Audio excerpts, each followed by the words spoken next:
It's March, and in honor of the classic ensemble epic Seven Samurai being freely available to watch on Tubi, we're highlighting films that feature samurai testing their honor and skills in different scenarios. There's another ensemble group of warriors, but they're inmates instead of samurai, fighting for their freedom. We have a Ronin with his son getting in one blood-fueled battle after another. And then we have revenge on a large scale, with 47 Ronin planning to avenge their lord. And then we have a time-traveling samurai brought into modern times and becomes a stunt actor in a samurai TV show. Welcome to Watch Assignment, the show where we help you in the never-ending search for what to watch. I am your curator, Mr. Streamface, and this month we're looking at 5 samurai films that are instantly available to watch on Tubi and Plex. And with these movies, we see variations of the samurai code and how these disciplined warriors navigate wildly different circumstances. We start things off with Seven Samurai from 1954 and directed by Akira Kurosawa. This is a 3.5-hour epic where villagers are tormented by bandits to the point of desperation and send some farmers out to try to hire a samurai to help protect their village. They struggle to find one since they don't have a lot to offer, but they see a noble, skilled samurai rescue a child and plead for his help. After seeing their desperation, he decides to help but insists they'll need a total of 7 samurai to properly protect the village, which they might be able to convince with his help. Now, this movie probably didn't even need that introduction, because it's considered to be one of the greatest movies of all time and the template for ensemble action filmmaking. At the heart of its greatness is Kurosawa's excellent storytelling, crafting distinct characters out of the Seven Samurai and really playing on humanist themes that he was known for. Instead of serving lords, these warriors are choosing to defend peasants who can barely feed them. And there's a tension at play because as fearful of the samurai as the villagers may be, they aren't as innocent as they appear.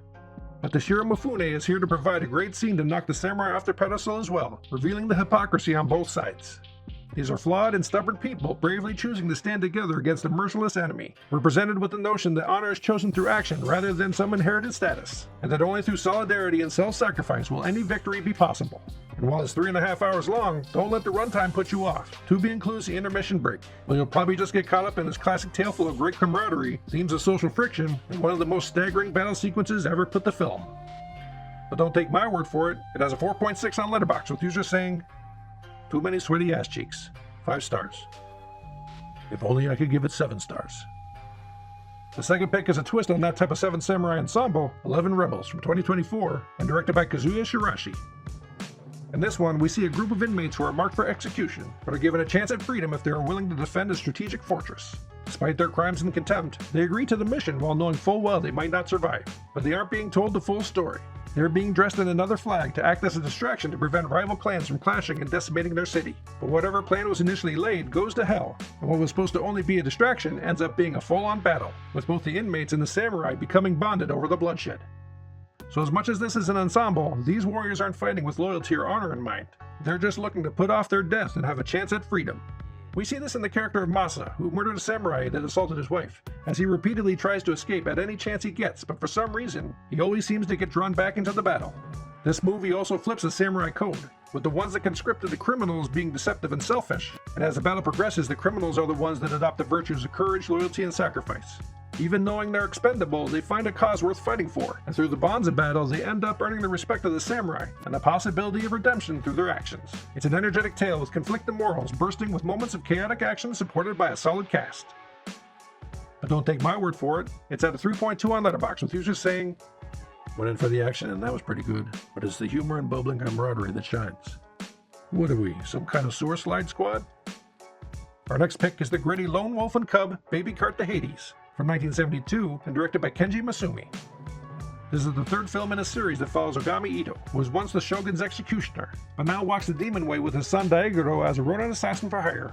If you want more of Ogami's backstory, the first 2 chapters of this series are over at the pricey Criterion channel, but you can get an excellent glimpse of a grindhouse version of a samurai with this entry. It has an exploitation aesthetic, not just in the overly gratuitous violence, but, trigger warning, the first hour features 2 scenes of assault on women. But this series is known for its brash, brutal storytelling while still being cinematically stylish. Ogami and Daigoro command the screen, unflinching at any of the dangers that may step in their path. And while they may walk the demon way, the behavior of a true samurai is still upheld. Ogami maintains discipline, and seems to retain a rigid moral structure under his fury, which is shown as he gives himself over to be tortured by Yakuza in place of a prostitute. And the philosophy of what makes a true samurai is explored here, the rare ability to maintain a sense of order in a world that seems to have lost any sense of it. Plus, we get dazzling displays of Ogami's ability, tackling ninjas, facing down pistols, and bounding over a sea of warriors. He also has more than a few tricks hidden on Daigoro's cart that help make him an unstoppable force to be reckoned with. This is a spectacular tale, showcasing pure intensity mixed with elaborate over-the-top action that doesn't hold back.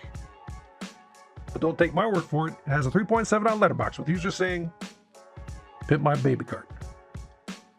Who needs James Bond gadgets when you have Ito's baby cart? Badassery Unlimited. The next pick is the historical drama The Fall of Akko Castle, aka Sword of Vengeance, from 1978 and directed by Kinji Fukasaku. This film is pure historical Jidaigeki of the classic 47 Ronin story, where Lord Asano of Akko is provoked by Lord Kira inside the shogun's court and draws his sword within the palace, which is a massive breach of protocol and injures Kira. For this single act, Asano is ordered to commit harikiri, have his land seized, and have his clan dismantled, all while Kira has no penalties against him, even as he ran from battle, which is considered a disgrace. Enter Oishi, Asano's chief retainer, who does not like the decision one bit and decides to orchestrate a long, patient plan of revenge with the Ronin who remain loyal to Asano.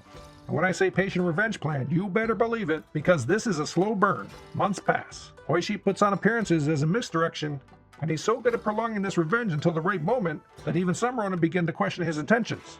But we have a rigid interpretation of the samurai code on display in this movie, showing total devotion to a fallen lord and holding honor, reputation, and moral accounting above all else, even if it ultimately results in destruction. And amidst the waiting, we have Sonny Chiba as Fuwa, flexing his skills to fend off attacks on Oishi, and all this meticulous planning builds to a monumental standoff. This is a very deliberate and precise movie that displays both the samurai's rigid adherence to discipline, but also shows the power of their righteous fury. But don't take my word for it, it's at 3.6 on Letterboxd, with users saying, "The legendary 47, exacting their Ronin vengeance." I lost track of which of the 432 characters were betraying each other and why, but you showed me 2.5 hours of samurai shit and I'm happy. Our last pick is the charming A Samurai in Time, from 2023, and directed by Junichi Yasuda. This last film has a devoted Edo-era samurai, Kosaka Jinzaemon, get struck by lightning in the midst of a duel, and he suddenly finds himself transported to modern-day Japan. But he's on a film set where they shoot a samurai TV show, so he fits right in as a perfect stunt performer. This is a playful fish-out-of-water premise that starts off comedic, builds the story with heart, and segues into a dramatic finale. There's great light-hearted moments as Kosaka discovers all that the modern world has to offer him. But beyond that, there's an exploration of the contrast that his adherence to honor and discipline has in a time where there's no rigid social structure. Since there are no lords or no battlefields, he finds new purpose in honoring samurai through his role in Jidaigeki. And that's where this film shines, because it's ultimately a love letter and celebration of Jidaigeki productions. There's a lot of fun to be had watching the samurai adapt his code to his circumstances in the most charming ways, with powerful dramatic twists giving it an unexpected emotional impact. But don't take my word for it, it has 3.5 on Letterboxd, with users saying, "Really funny, but also really touching at times. The acting is just awesome in this, and so are the fight sequences. I like this movie more than I expected. Very genuine and really quite funny, and it's such an enthusiastic heart it's difficult not to just be swept up with it." So you have your watch assignment for the month. Links for watching these films on Tubi and Plex are in the description below, so you have no excuse not to check them out. Unless you're watching this video at a later date, and then who knows if they're still available. After you finish your assignment, or if you've already seen these films, leave a comment below with your thoughts or ratings of the movies. And consider subscribing to see what free picks we'll have next month. Until then, happy streaming.